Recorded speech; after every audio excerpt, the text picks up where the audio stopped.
바야흐로 공산진영과 자유진영이 대립하던 1980년대 미국의 핵, 첩보위성 등 최첨단 무기에 맞서기 위해 중국에서 취한 비대칭 전략은 바로 초능력이었습니다. 초능력을 믿고 나라가 예산을 투입한다고요? 이게 가능하다고요? 있었던 일입니다. 자, 믿기 힘들겠지만 저의 상상이 아니고 있었던 일을 전해드립니다. 정말로? 중국 정부가 이 초능력을 무기화할 수 있다고 쉽게 믿었던 데에는 이 사람의 역할이 컸습니다. 바로 북보급 기공사라 불린 남자, 짱바오성입니다. 그는 본인이 사물을 이동시키고 투시를 할 수 있다고 주장했는데요.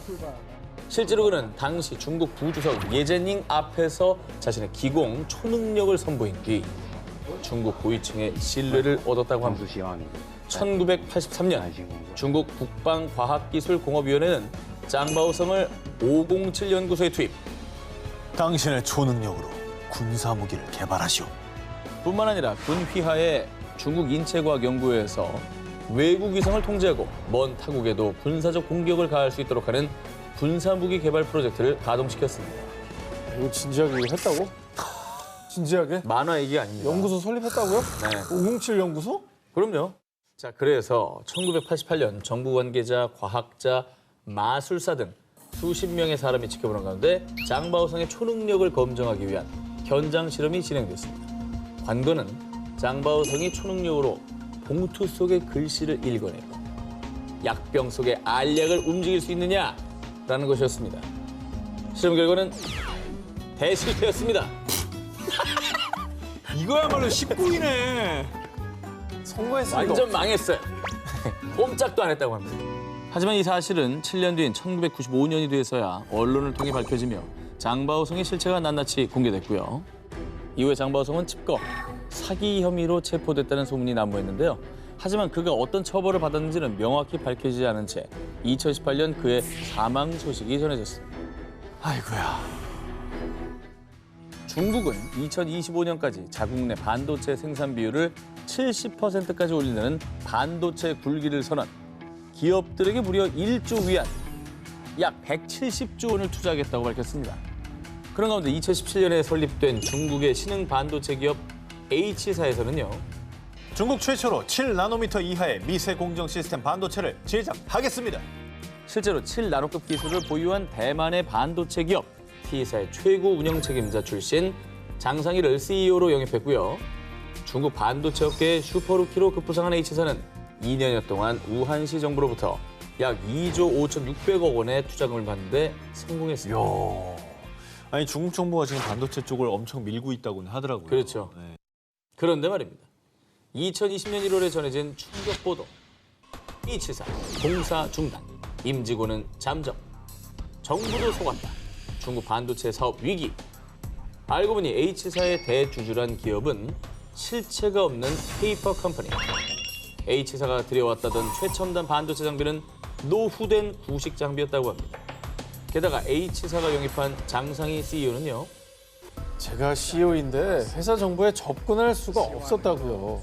정말 저한텐 악몽 같은 시간이었습니다. 와. H사가 공언한 7나노급 기술 개발이 불가능해 보이는 상황. 이에 현지 일부 언론에서는 H사가 정부 투자금을 가로챌 목적으로 계획적으로 사기를 친 것이라고 의심했습니다. 저는 사실 이 뉴스를 예전에 들었는데 믿기지 않았어요. 근데 이거 진짜 무섭지도 않나? 이건 진짜 목 내놓고 한 거 아니에요? 목숨 내놓고 한 거죠. 목숨 걸고. 자, 보도에 따르면 H사의 창립 멤버인 카오산, 롱웨이, 리쉐엔 3명은 모두 반도체 지식이 전무한 사람들입니다. 그리고 카오산은 대만 T사 장상희가 우리 회사 CEO로 온 거 아시죠? 믿고 맡겨주시죠. 업계에서 유명한 장사기를 영입하며 반도체 시장에 신뢰를 얻어서요. 우한시 정부로부터 투자금을 이끌어낸 것으로 추측했습니다. 결국에는 그 이름이 이제 명성이 있기 때문에 이름값으로. 중국 정부나 뭐 우한시 정부도 그렇죠. 그걸 거죠. 믿은 거잖아요. 우한시 정부에서도 일단 뒷수습을 시도합니다. 지난해 11월 자금난에 처한 H사를 인수한 뒤 사업을 정상화시키려고 했지만 결국 올해 2월 전 직원을 해고하며 청산 절차를 밟았습니다. 중국이면 진짜 형 세게 나올 거예요. 못 잡았나 궁금한데. 그러니까 전 세계적으로 이게 다 알려졌다는 거 이게 정말 사기 행각이 너무 허무맹랑했다는 거잖아요. 호주 역사상 최대 화이트 칼라 범죄. 2017년 호주를 발칵 뒤집어 놓은 희대의 세금 사기 사건이 발생했는데요. 밝혀진 피해 금액만 우리 돈으로 약 1,400억 원을 기록. 그런데 당시 천문학적 피해 금액보다 더 충격적인 사실은 이 사기극에 호주 국세청 부청장 마이클 크랜스턴의 아들 애덤과 딸 로렌이 가담했다는 사실이었습니다. 등잔빛이 어디 있는 거야? 이게 도대체 어떻게 무슨 일이 벌어진 거지? 아, 오히려 아무리 아들이라도 그걸 믿고 세금 사기를 당할 수가 있나? 우리 아빠가 부청장인데 뭐 이랬나? 그게 되나? 세금 사기단의 주요 인물인 애덤과 로렌은 대기업을 고객으로 둔 회계 회사를 설립합니다. 이들은 정말 교묘하게도 국세청 직원들이 문제 삼지 않을 금액 선에서 체납액을 만들어서 세금을 횡령해 온 건데요. 그리고 애덤과 로렌을 주축으로 한 10여 명의 사기단은 세금을 횡령한 돈으로 수십 대의 고가의 차와 비행기, 예술품, 보석 등을 구입하는 아주 사치스러운 생활을 해왔습니다. 하지만 세금 사기단은 탈세 사실을 인지한 국세청과 경찰의 합동조사로 체포됐는데요. 그런데 앞서 말씀드렸다시피 사기에 가담한 애덤과 로렌의 아버지이자 당시 국세청 부청장이었던 크랜스턴은요. 40년 가까이 탈세자들을 추적해온 근면성실한 공무원이었습니다. 하지만 그런 그의 자녀들이 천문학적인 세금을 횡령한 사실에 사람들은 큰 실망감을 느낄 수밖에 없었습니다. 정말 저런 부여자가 어딨냐? 아유, 천하의 불효를 했네. 진짜. 근데 이제 아버지를 우리가 지금 두둔을 하고 있는데 아버지도 혹시 뭐 가담하거나 그런 건 아니죠? 경찰에 따르면 부청장 크랜스턴이 자녀들의 사기에 가담한 확실한 증거는 없습니다. 하지만 정말 조심해야 돼. 전략을 생각해야 한다. 혹시 국세청에서 연락 오면은 내가 시키는 대로 말하렴?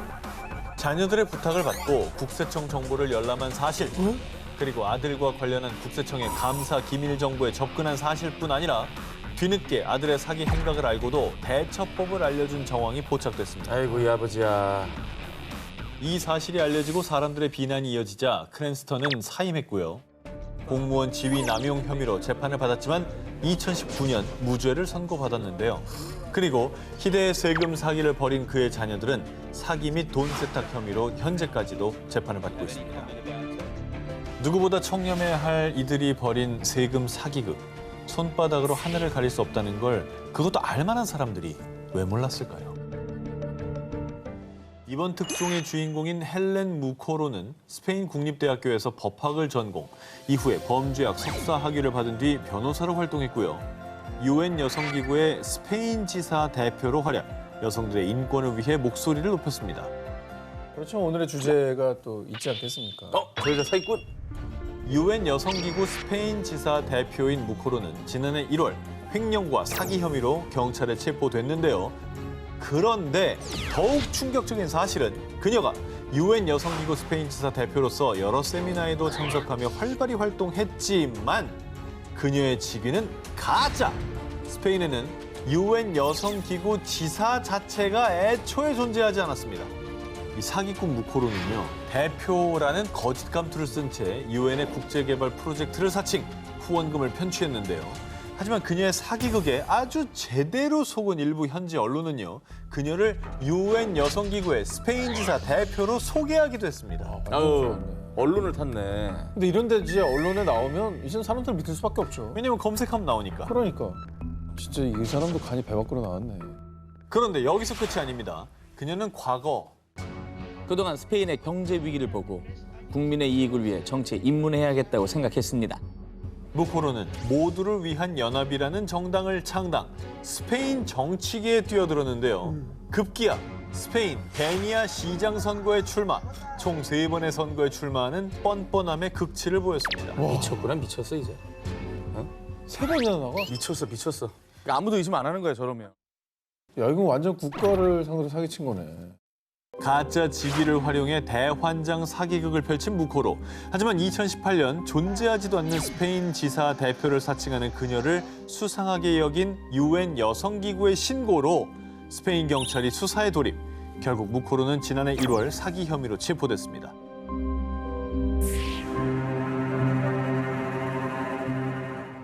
자, 오늘 전 세계 희대의 사기꾼들이 총집합했지만 이번에 소개해드릴 사기꾼은 스케일이 아예 다릅니다.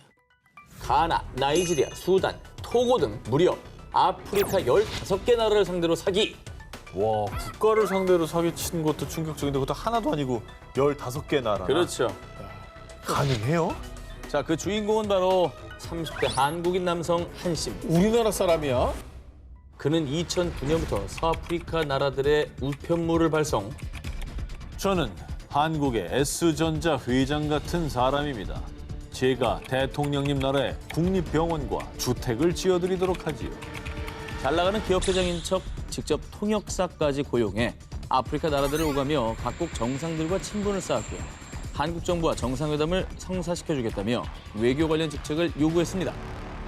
한 씨가 아프리카 대통령들을 속이고 외교 타이틀을 얻으려고 했던 이유는요. 바로 국내에서도 사기 행각을 벌이기 위한 큰 그림이었습니다.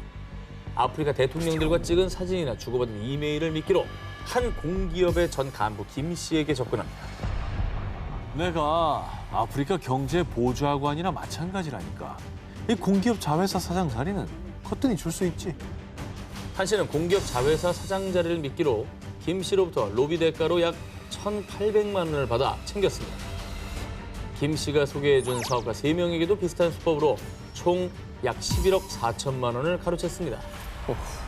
결국에는 국내에서 이런 돈을 사기치기 위해서 아프리카 대통령들을 이용한 거네. 인증샷 남긴 거죠. 그러니까 사진 찍고 뭐 그렇죠. 이렇게 친하다는 척하려고. 자, 한 씨가 피해자들의 의심을 피한 방법은 이러했습니다. 번듯한 사무실을 차려두고요. 고급 리무진 차량도 2대나 번갈아 타는가 하면 수행비서의 보좌관까지 대동하며 그럴듯한 대기업 회장처럼 행동했다고 합니다. 하지만 실제는 사무실 임대료도 7천만 원이나 밀린 빈털터리였다고 합니다. 이런 식으로 2년간 지속된 한 씨의 사기 행각은 2011년 경찰이 첩보를 입수, 조사에 착수하면서 끝이 났습니다. 지난 7월 서유럽에 100년 만에 기록적인 폭우가 쏟아졌죠. 당시 독일에서만 약 170명이 사망하고 160명이 실종. 폭우가 휩쓸고 간 도시는 마치 전쟁터를 방불케 했고요. 독일 내에선 역사적인 재앙으로 언급될 정도로 그 피해가 막심했습니다. 아유, 어마어마하네요. 폭삭 주저앉았네. 그렇습니다. 자, 당시 많은 방송국들이 제 현장을 취재했는데요. 독일 유명 방송사의 아침 방송 진행자이자 베테랑 기자인 수잔나 올렌 역시 큰 피해가 발생한 노르트라인 베스트팔렌주를 직접 찾았습니다. 사람이 하나도 없네. Tatsächlich mit angepackt. Ja, man versucht, das zu retten, was noch da ist. Wir haben hier von morgens bis abends zum Beispiel die alten Pflastersteine irgendwie rausgekramt, weil die Menschen hier versuchen, 올렌은 참혹한 피해 상황을 보도하는 것에 그치지 않고 직접 발로 뛰며 피해 복구에 힘을 보태는 등 사람들은 카메라 밖에서도 진정성 있는 그녀의 모습에 크게 감동했고요. 화면 밖에서도 노력하는 진정한 기자라며 박수를 보냈습니다. 굉장히 모범 사례 같습니다. 그렇죠. 저런 저널리스트들이 많아야 될 것 같고. 그런 모습에 또 사람들이 감동을 받았을 거고요. 좋은데요? 자, 그런데 네. 며칠 후 사람들은 올렌을 향해 이 사기꾼 다 쇼였어? 하며 비난을 퍼부었는데요. 쇼한 거야? 쇼하고 있네. 쉐라이. 뭐하니?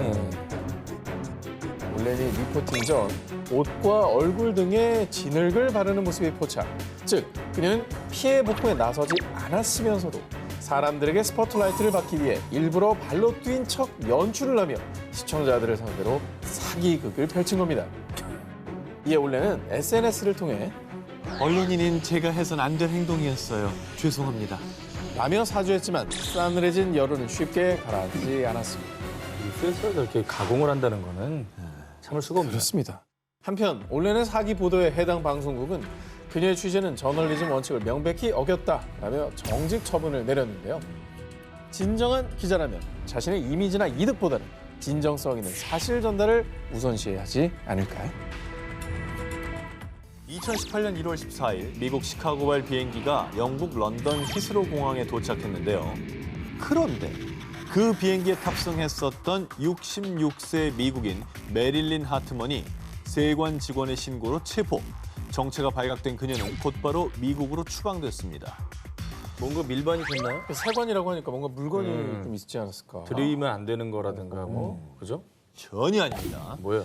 평범한 일반인인 하트만이 런던 공항에서 쫓겨난 이유는 바로 탑승권도 여권도 없이 비행기에 무단 탑승했기 때문인데요. 타인의 탑승권이나 여권을 훔친 게 아니라 애초에 없었던 겁니다. 아니 여권이 없이 어떻게 들어와요? 그 게이트가 통과돼요?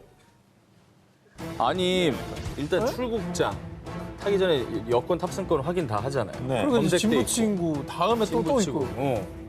아니 그리고 일단 또 비행기 타기 전에 다 찍고 그걸 있는지 아닌지 확인하고 타지 않아요? 아니 근데 나는 뭔 사기 천지 모르겠는데 어떻게 들어가는지가 너무 궁금해 미칠 것만 같아요. 그죠? 아니 거기를 어떻게 뚫고 들어가요? 어떻게 왜요? 들어간 거야?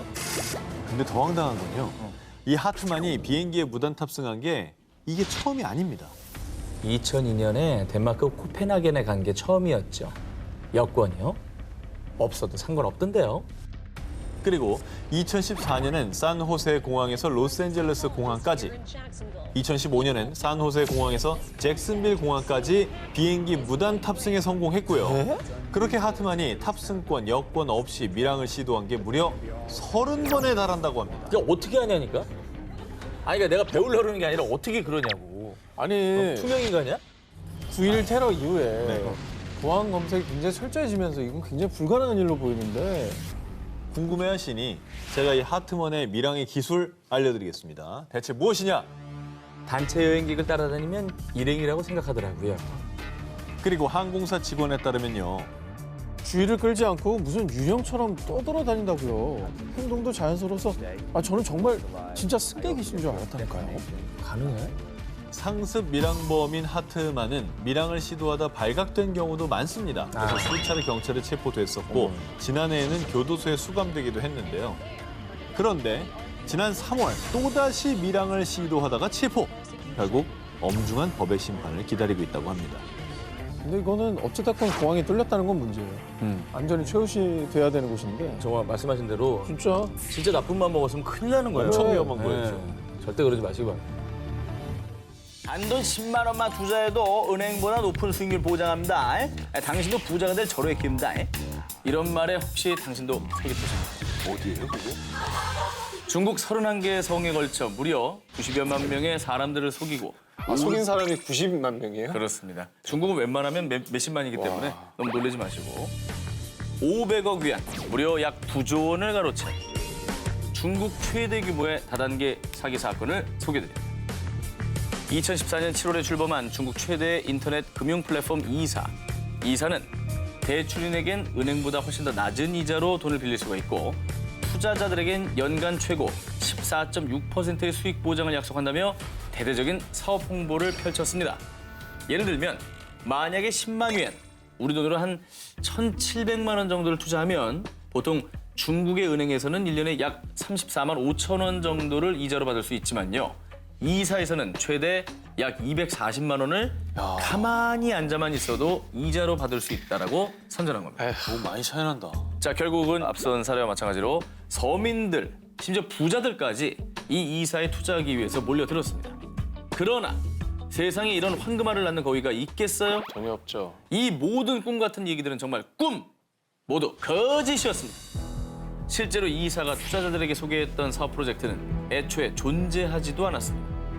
그리고 서민들의 꿈과 미래가 걸린 투자금은 이사의 실소유주인 띵밍 회장의 주머니 속으로 불어덩. 그와 한통속이었던 회사 임원들도 수천억 원의 부동산을 챙겼다고 합니다. 정말 다른 사람들은 정말 어렵게 모은 그 재산들을 다 날린 거잖아요. 안 먹고 안 입고 안 써가면서 겨우겨우 평생을 모았던 전 재산을 다 날린 거예요. 뭐 애들 이자 자녀 조금 겨- 더 받으면 조금이나마 생활이 좀 나아질까 이런 분들이 대부분일 거예요. 자, 영원할 것만 같았던 이들의 사기 행각은요. 2015년 시진핑 중국 국가주석이 경제 업무의 최우선 사항 중 하나로 금융 리스크 관리를 제시하면서 결국 공안 당국에 의해 꼬리가 잡혔습니다.